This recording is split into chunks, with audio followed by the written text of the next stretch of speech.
In the year 1800, the most powerful empire on earth sent its soldiers to West Africa, armed with rifles, cannons, and an unshakable belief that no one could stop them. They were wrong. They had not counted on a 60-year-old grandmother, a farmer, a queen, and the most fearless warrior in the history of the Ashanti Empire. Her name was Yaa Asantewaa, and this is her story. To understand Yaa Asantewaa, you first need to understand the world she was born into, because it was no ordinary world. The Ashanti Empire, also known as the Asante Confederacy, was one of the most sophisticated and powerful kingdoms in all of Africa, founded in the late 1600s by the great King Osei Tutu and his legendary spiritual advisor, Okomfo Anokie. The Ashanti controlled vast stretches of what is today modern Ghana, dominating the forest belt of West Africa. Their capital, Kumasi, was a city that rivaled many of the great cities of Europe at the time, decorated with gold and rich fabrics, governed by a complex system of law, military strategy, and diplomacy. Kumasi was a place of genuine civilizational achievement. At the very heart of Ashanti identity was something more sacred than any crown or throne: the Sika Dua, the Golden Stool. According to Ashanti legend, Okomfo Anokie called the Golden Stool down from the heavens itself. It landed in the lap of Osei Tutu, signaling his divine right to rule. But the Golden Stool was never simply a seat of power. It was believed to contain the soul, the sansom of the entire Ashanti nation. It was never sat upon, never allowed to touch the ground. It was the living spirit of a people. This is the world that shaped Yaa Asantewaa, a world of gold, of pride, of deep spiritual meaning, and a world under growing threat. Yaa Asantewaa was born around 1840 in the small town of Bessis, located in the Ejisu district of the Ashanti Empire, the eldest of two children born to Kwaku Ampoma and Atapo. Her childhood was unremarkable in the best possible way.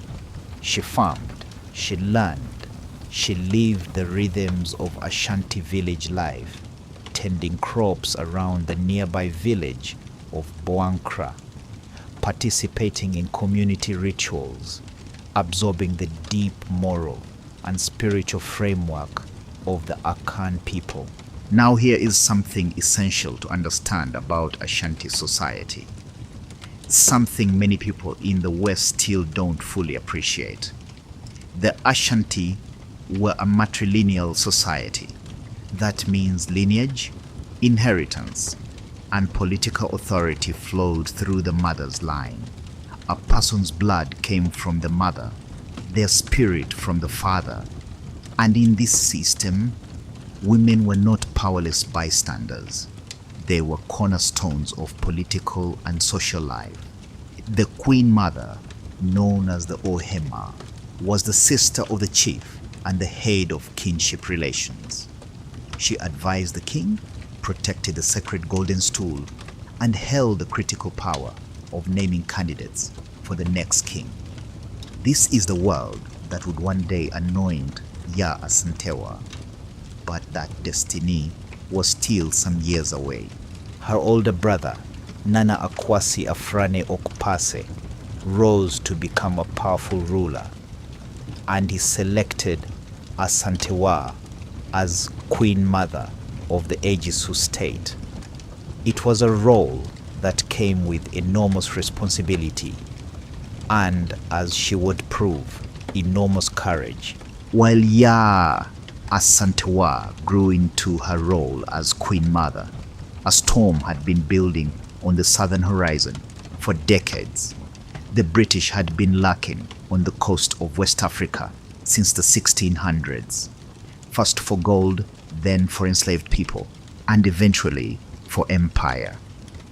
By the 1800s, they had established what they called the Gold Coast colony along the southern coast, but the Ashanti Empire in the interior remained fiercely independent, and that independence infuriated London. What followed was a series of 5 brutal wars between the British and the Ashanti, a century-long struggle for survival.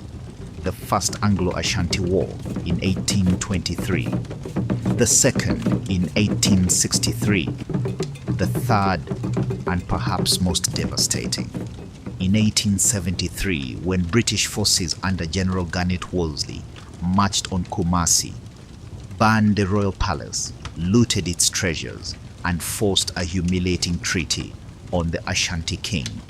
But the Ashanti were not broken. They rebuilt, they regrouped, they resisted.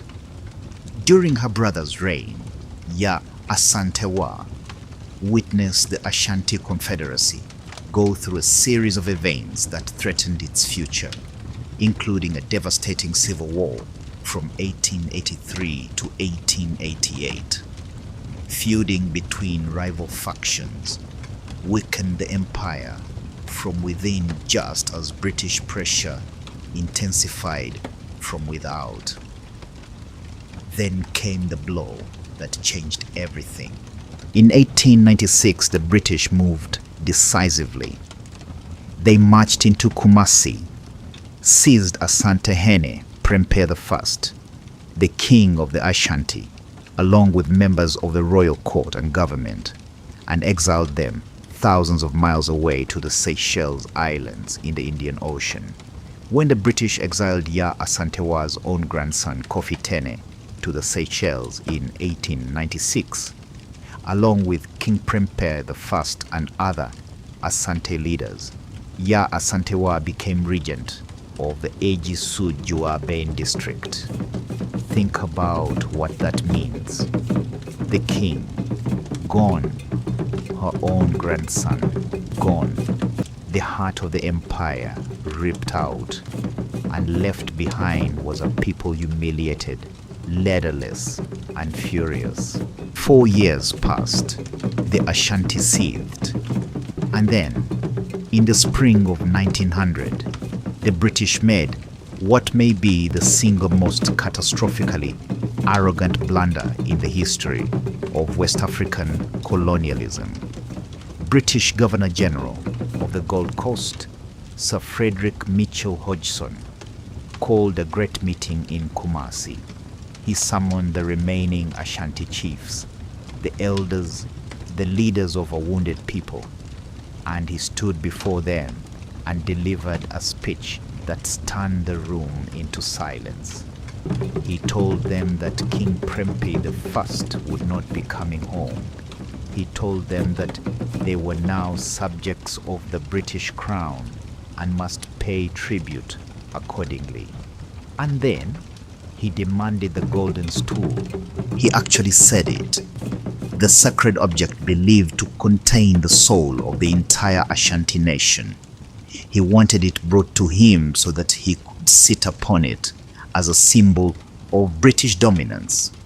As one anthropologist later wrote of this speech, a singularly foolish speech, an excellent example of the blunders that are made through ignorance of the African mind, noting that the stool was not a mere physical object, but a metaphysical and spiritual representation of the soul of the Ashanti people as a whole. The room erupted. Afterwards, the remaining Ashanti chiefs and elders held a secret emergency meeting to discuss how to respond. The debate was fierce. Some counseled caution. Some argued for diplomacy. Some, paralyzed by fear of British guns, said nothing at all, and that silence enraged one woman in the room. Yaa Asantewaa had been listening, and what she heard, men considering surrender, men offering up the sacred heart of a nation out of fear, broke something open inside her. She rose to her feet.